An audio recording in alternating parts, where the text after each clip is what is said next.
रौनक गुलिया का दावा यूं है कि भाई सफेद झूठ बोलने लग रहा है दीपक जेलर। खिलाड़ी तो एक योद्धा होता है, आप कायर बन रहे हो, आपने हाथ की नस काटी, सुसाइड करने की कोशिश करी। नेशनल चैनल्स पे सब कहीं बिना इन्वेस्टिगेशन के ठग घोषित कर दिया था। तो नाम आपका भी और आपके हस्बैंड का भी है। आज लेटर भी आया होगा आपको, कोई वारंट भी जारी हो रहे हैं, आप लोगों को नहीं पता? तो ना तो अभी तक कोई वारंट कटे ही नहीं। वारंट कटे होते तो मैं हिसार में बैठे, अभी तक पुलिस आके मुझे ले जाती। ये वो है तो ऐसे कोई 51 लाख रुपए नहीं देता है। और अगर मैं नजदीकियाँ कैसे हुई थी? बिल्कुल सफेद झूठ है जिसके हाथ पैर ही नहीं है बिल्कुल भी। जैसे आपने वीडियो में बोल रखा वो सट्टे वट्टे का काम में फंस गया, गलत चीजों में फंस गया। आप उनकी पत्नी है तो आपने कभी कहा नहीं उनको?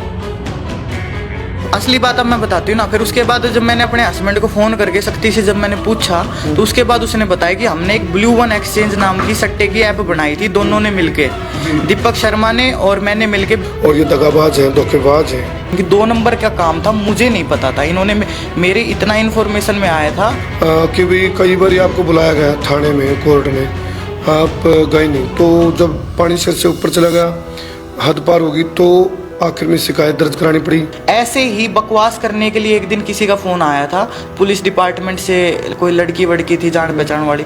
ये एक एफिडेविट होता है कि भाई मेरे पति के जो आपराधिक अगर कुछ पाया जाता है तो उसमें मेरा कोई भी इन्वॉल्वमेंट नहीं है और मैं किसी भी उसके अपराध में मैं बिल्कुल भी शामिल नहीं हूँ, ना मैं उसका साथ। अंतर्राष्ट्रीय बोल रहे हैं लेकिन मैं अंतर्राष्ट्रीय अभी बनी नहीं हूँ। अंतर्राष्ट्रीय करने के लिए अभी बहुत मेहनत है, तो ऐसे ही उसको भी जेलर बनने के लिए अभी बहुत मेहनत है। एक तरफ दीपक शर्मा बैठे सवाल लेकर के, एक तरफ आप बैठे हैं जवाब देने के लिए। कोई इस तरह की आप तैयार है यदि आपसे जवाब मांगे जाए तो सवालों कट टू कट? मैं जितनी भी बातें मैं बोल रही हूँ मैं उसकी तरफ बिना प्रूफ के और बिना उसके नहीं बोल रही। तो फिर मैंने कहाँ से उसके पैसे ले लिया? मैं तो खुद बोल रही हूँ कि इन दोनों का 2 नंबर का सट्टेबाजी का और दारू का ये दोनों मिलके बिजनेस कर रहे थे। सारे दर्शकों ने देसी पत्रकार करमू की राम राम। फिलहाल पहलवान महिला रेसलर रौनक गुलिया मेरे साथ मौजूद हैं, हॉस्पिटल से डिस्चार्ज हो लिए कल। और एक वीडियो सोशल मीडिया पर बहुत जमकर वायरल हुई थी रौनक गुलिया की, जिसमें इन्होंने दीपक शर्मा जो तिहाड़ जेल का जो जेलर है उस द्वारा आरोप लगाए गए थे भाई कई जगह पहले इन्हें फ्रॉड कर रखा है, इनके पति फरार हैं, इनने मेरे पीछे मार रखे हैं, 51 लाख की ठगी कर रखी है। तो फिलहाल रौनक गुलिया का दावा यूं है कि भाई सफेद झूठ बोलने लग रहा है दीपक जेलर। तो इस दावा की एक पड़ताल हम करांगे और सच्चाई कितनी है उसकी हम एक बार परत खोलेंगे। फिलहाल मामला हाई प्रोफाइल हो रहा है इस टाइम। तो पहले आप राम राम कर दो हमारे दर्शकों को। सब ने मेरी राम राम।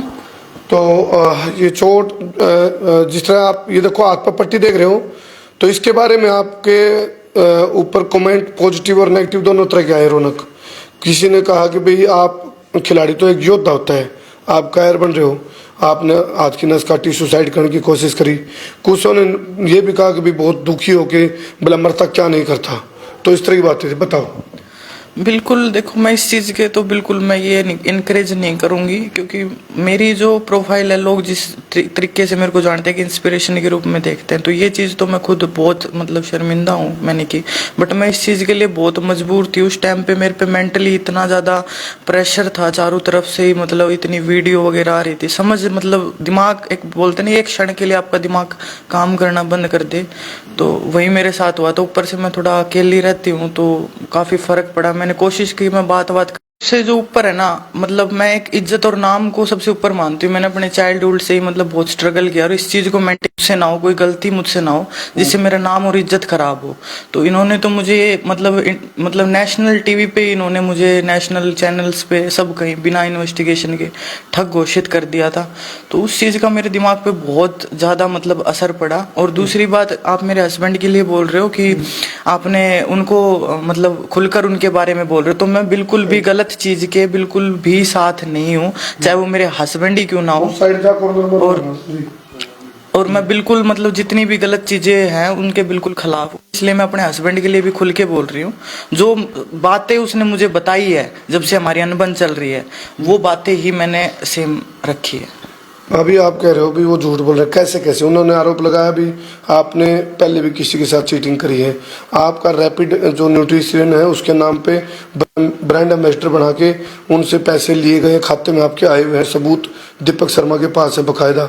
आज भी जारी हुआ है, भाई आप डॉक्यूमेंट्स पेश करो पुलिस के पास, नहीं तो गिरफ्तारी भी हो सकती है। नाम आपका भी और आपके हस्बैंड का भी है। आज लेटर भी आया होगा आपको कोई? हाँ, मुझे आज लेटर भेजा है आईओ ने, तो उसमें ये बोला गया है कि भाई जो भी आपके पास अपने जो बेकसूरी के जो सबूत है, एविडेंस है, या जो भी डॉक्यूमेंट आपको प्रोड्यूस करने हैं वो प्रोड्यूस करो, और जो इनको अपनी आगे फर्दर इन्वेस्टिगेशन के लिए जो डॉक्यूमेंट चाहिए वो डॉक्यूमेंट मांगे। तो मैंने उनसे बिल्कुल कोऑपरेट किया। मगर आप बोलोगे तो मैं भी आ सकती हूँ, अभी मैं काफ़ी फिट महसूस कर रही हूँ, और वरना तो मैं वकील के थ्रू या किसी और के थ्रू मैं भिजवा देती हूँ। तो उन्होंने मुझसे ये बोला कोई दिक्कत नहीं है, आप वकील के थ्रू भी भिजवा सकती हो। और दूसरी चीज़, आपने पूछा रैपिड न्यूट्रिशन के बारे में, तो रैपिड न्यूट्रिशन का ऐसा है कि उसको बंद हुए 6-7 महीने हो गए, कंपनी को चली ही नहीं वो बिल्कुल भी, मतलब बिल्कुल मार्केट में पिट गई थी, पैसा वैसा फंस गया था उसका। और वो कंपनी की खुद की वैल्यू ही 20 लाख नहीं है, बिना किसी डॉक्यूमेंटेशन के। उसमें मेरा शेयर होल्डर भी मैं कोई इतनी बड़ी नहीं हूँ कि मेरे नाम से 51 लाख। अब कोई भी कॉमन सेंस की बात है, 51 लाख रुपए कोई इन्वेस्ट करेगा किसी भी कंपनी में, कागजी कार्रवाई भी होगी, उसमें साइन होंगे, चेक होंगे, कुछ तो सिक्योरिटी होगी। मतलब बंदा 51 लाख रुपए, मतलब आजकल कोई अपना रिश्तेदार भी 5 लाख रुपए काम करने के लिए नहीं देता। तो सिर्फ और सिर्फ इतनी सी मतलब जान पहचान में, दोस्ती में, कि वो मेरे को जानता है, या भाई इंस्टाग्राम से वो क्या बोलते हैं, थोड़ा सा देख के भाई ये वो है, तो ऐसे कोई 51 लाख रुपए नहीं देता है। और अगर मैं नजदीकियां कैसे हुई थी? मैं इंडियाज़ अल्टीमेट वॉरियर शो में मेरे को सिलेक्ट किया गया था, बुलाया गया था वहाँ पे। जिस बेसिस पे? उन्होंने मेरे को मेरी प्रोफाइल के थ्रू और मेरी जो पर्सनैलिटी है उनको मतलब उसमें फिट लगी, तो उन्होंने मेरा इंटरव्यू लिया था ऑनलाइन, और मुझे उन्होंने सेलेक्ट किया था। वो काफ़ी दिन से मेरे पे नज़र रख रहे थे, और वहाँ पे मेरी ये बहुत सारे कंटेस्टेंट थे, वहाँ पे इनसे मेरी मुलाकात हुई थी। और फिर आगे जान पहचान हुई कि भी अपनी उधर से ही है, दिल्ली पास में ही हो गया एक तो, दूसरा अच्छे ओहदे पे, और बहुत ही मतलब मैं झूठ नहीं बोलूँगी, बहुत इज्जत से इन्होंने मुझसे बात की थी, और मतलब काफ़ी सब सही चल रहा था अप्रैल महीने तक। तो सब गड़बड़ कहाँ हुई, कैसे हुई? गड़बड़ हुई है अप्रैल महीने में इनकी, क्योंकि मैं तो देखो बाहर रहती हूँ, 1 साल हो गया मैं हिसार ही रहती हूँ, मेरे हस्बैंड अलग रहते हैं, वो अपना काम धंधा करते हैं, मैं अपनी पहलवानी करती हूँ, तो मैं डिस्टर्बेंस भी नहीं करती, ना वो मेरी पहलवानी में डिस्टर्बेंस करता है किसी प्रकार की। तो मुझे नहीं पता भाई वो क्या करता है क्या नहीं। तो कुछ गलत करते हैं, जैसे आपने वीडियो में बोल रखा वो सट्टे वट्टे का काम में फंस गया, गलत चीजों में फंस गया, गलत आदतों में पड़ गया, तो आप उनकी पत्नी है, तो आपने कभी कहा नहीं उनको कि भी गलत चीजों में जाए? इसकी जो इन्फॉर्मेशन है ना पूरे तरीके से पक्के तरीके से अप्रैल में मिली है, उसके बाद ही हमारी अनबन चल रही है मेरे हस्बैंड से। तो आपकी डिस्प्यूट चल रहा है आपस में? मतलब हाँ, अनबन मतलब कि लड़ाई झगड़ा ही चल रहा है, मतलब तो वैसे ये तो ऐसा भी हो सकता है पैसे का जो मामला आ गया, पैसे से बचने के लिए, पीछा छुड़ाने के लिए, पल्ला झाड़ने के लिए ऐसी चीज हो गई हो? पैसे, पहली बात तो ये कि ना तो मेरे अकाउंट में आए, ना मेरी दीपक शर्मा से पैसे से लेकर कभी कोई बातचीत हुई है, ना उसने मुझे कैश दिया, इस चीज के प्रूफ भी मैं आपको दिखाऊंगी। दूसरी बात, अगर चलो मान लिया 1% हस्बैंड के साथ भी है लेन देन उसका है, तो कभी भी आप किसी की वाइफ को ऐसे परेशान नहीं कर सकते हो पैसे के लेन देन के लिए। मोटिवेट तो वो दीपक शर्मा जो जेलर है उसका कहना है कि भाई बात रौनक से भी होती थी, सबूत भी है, मैंने पुलिस को सबूत भी दिए, और कॉन्फिडेंस में देना, विश्वास में देना, बड़े बड़े सपने दिखाना, बेलारूस भी भेजने की बात आती, तो वो कह रहे भाई वहाँ तक पहुँचाने में भी मेरा बहुत बड़ा अहम रोल है, और ये दगाबाज हैं, धोखेबाज हैं। देखो ऐसा है, वो तो बिना किसी सबूत के ऐसे हवाइयों में कुछ भी बोलने लग रहा है। तो सबूत वो कह रहे सबूत दिए तभी तो एफआईआर दर्ज हुई है। नहीं, सबूत दिए होते ना तो फिर हमसे सबूत नहीं मांगते, सीधा गिरफ्तारी कर लेते, इतने सबूत देने के बाद तो सीधा गिरफ्तार कर लेते।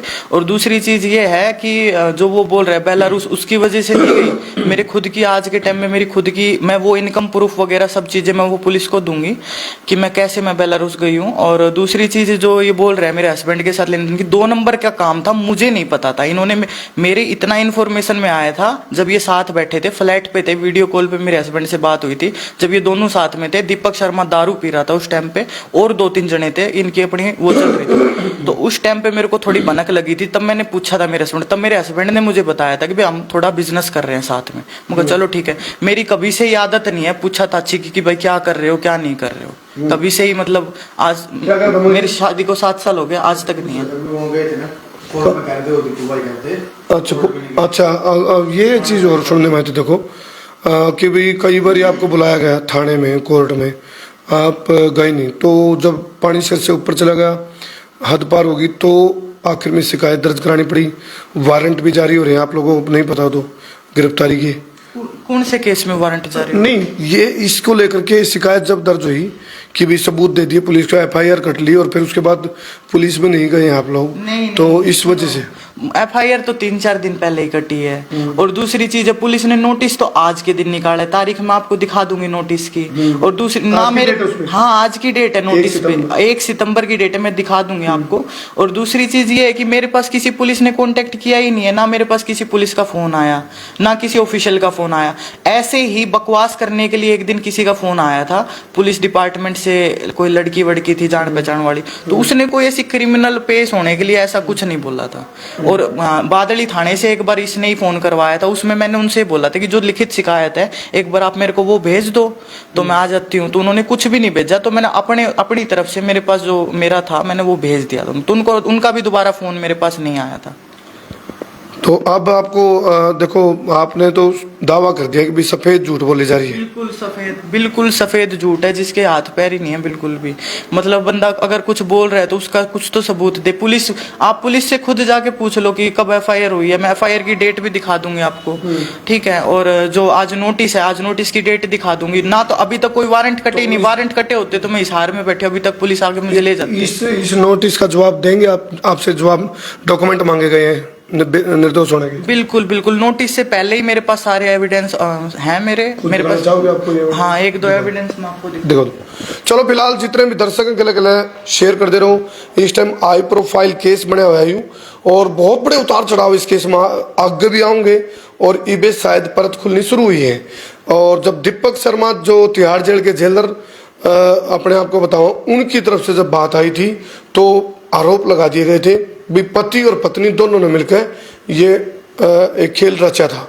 तो फिलहाल जो महिला रेसलर रौनक गुलिया है, उन्होंने इतना तो कह दिया भाई मेरे पति के साथ लेन देन था, उनके साथ गड़बड़ थी, वह गलत चीज़ों में चल पड़े थे, सट्टेबाजी में चल पड़े थे, उनके ऊपर करो कार्रवाई। मतलब मेरे को बेगुनाह को क्यों फंसाया जा रहा है, ये कहना है रौनक गुलिया का। तो हमने इस मामले में कितनी सच्चाई लगा है तो हम पूरी बात सुन लग रहे हो। एक पड़ताल हमारी चल रही है, क्रॉस चेक चल रहा है। आप लोगों ने क्या लगा कमेंट करके बताने रही हो, कौन सा सबूत है? सबूत ये है, जैसे कि ये जो बोल रहा है एफआईआर में इसने लिखवा रखा है 2 मार्च को जो इसने मतलब कैश लेने के लिए आए हस्बैंड वाइफ दंपति स्कॉर्पियो गाड़ी में, वो लाइन डाली है। तो उसमें क्या है, 2 मार्च को मैं यहाँ पे थी नहीं इंडिया में, तो मैं आ कैसे सकती हूँ इससे मिलने के लिए। मयूर विहार लिखा है, पता नहीं, मैंने इतना ध्यान नहीं दिया। वहां पे ये बोल रहे कि वहां पे ये पैसे लेने आई है मेरे से 8 लाख रुपए कैश। तो ये उसका सबूत है। देखो ये मेरी फ्लाइट की टिकट है। ये 1 मार्च को मैं दुबई थी, दुबई से मैं मिन्स्क यानी कि बेलारूस का एक ये है, वहां पे मैं, इस पे आप एक बार देख लो चाहे अच्छे से। उसके बाद मैं आपको वीजा भी दिखाऊंगी। इसके बाद है ना, मैं फिर आपको वीजा दिखाती हूँ कि मैं कितने से कितने दिन वहां पे रही हूँ जी। तो फिलहाल सबूत का सिलसिला चल पड़ा है और रौनक गुलिया इस बात को बड़ा खुल के एक दमदार तरीका से स्वीकार करने लग रही इस बात को कि भाई इनके पति ने कोई, यदि ये देखो ये मेरा पासपोर्ट है, इसमें देखो वीजा मेरा ये 1 तारीख से लेके 28 तारीख तक था, बाद में ये एक्सटेंड करवा के और भी आगे कराया। मतलब मैं मई में आई हूँ जी। हाँ, और मई में मैंने सबसे पहले आते ही मेरे, इस बात का भी मैं सबूत देती हूँ कि मेरे हस्बैंड के साथ डिस्प्यूट क्या था, मतलब जो डिस्प्यूट था उसका सबूत देती हूँ। मैंने सर्टिफिकेट आते ही मैंने सबसे पहले ये किया था कि मुझे पता था कि भाई, देखो 1 मिनट है, ये भी मैं जो कंपनी बना रखी है उसमें आपका क्या रोल है? ये देखो इस पे भी क्या है इसमें मैंने पहले ही मतलब बोल दिया था कि भाई जो भी मेरे हस्बैंड क्योंकि मेरे को पता लग गया था कि 2 नंबर का ये काम कर रहा है तो कल को मेरे को कुछ दिक्कत हो सकती है। अच्छा, क्या? ठीक है, तो मैंने ये पहले ही अपना आते ही सबसे पहले मैं 1 तारीख को, 2 तारीख को मैं लैंड हुई हूँ, 4 तारीख को 4 मई को मैंने ये बनवा दिया है। क्या बनवा रखा है ये वैसे बता दो आप। ये एक एफिडेविट होता है कि भाई मेरे पति के जो आपराधिक अगर कुछ पाया जाता है तो उसमें मेरा कोई भी इन्वॉल्वमेंट नहीं है और मैं किसी भी उसके अपराध में मैं बिल्कुल भी शामिल नहीं हूँ, ना मैं उसका साथ दे रही हूँ। तो और कोई पैसों के लेने देने में भी नहीं है। सब जगह जेलर ऐसे बोल रहे हैं, ऐसे तो मुझे भी अंतर्राष्ट्रीय बोल रहे हैं, लेकिन मैं अंतर्राष्ट्रीय अभी बनी नहीं हूँ। अंतर्राष्ट्रीय करने के लिए अभी बहुत मेहनत है, तो ऐसे ही उसको भी जेलर बनने के लिए अभी बहुत मेहनत है। पहली चीज तो यही है। और दूसरी चीज ये है कि रेपुटेटेड पोस्ट पे वो है, तो रेपुटेटेड जगह पे बताऊंगी कि अप्रैल महीने में मेरे और मेरे पति की क्या क्या बातें हुई थी, ये मैं बताना चाहूंगी। ये बातें हुई थी कि भाई जो, थोड़ा सा एक बार पीछे, तो जो 17 अप्रैल को इसने मेरे पास, दीपक शर्मा ने मेरे पास मैसेज किया था कि कुछ गड़बड़ हो गई है, अंकित से बात नहीं हो पा रही है।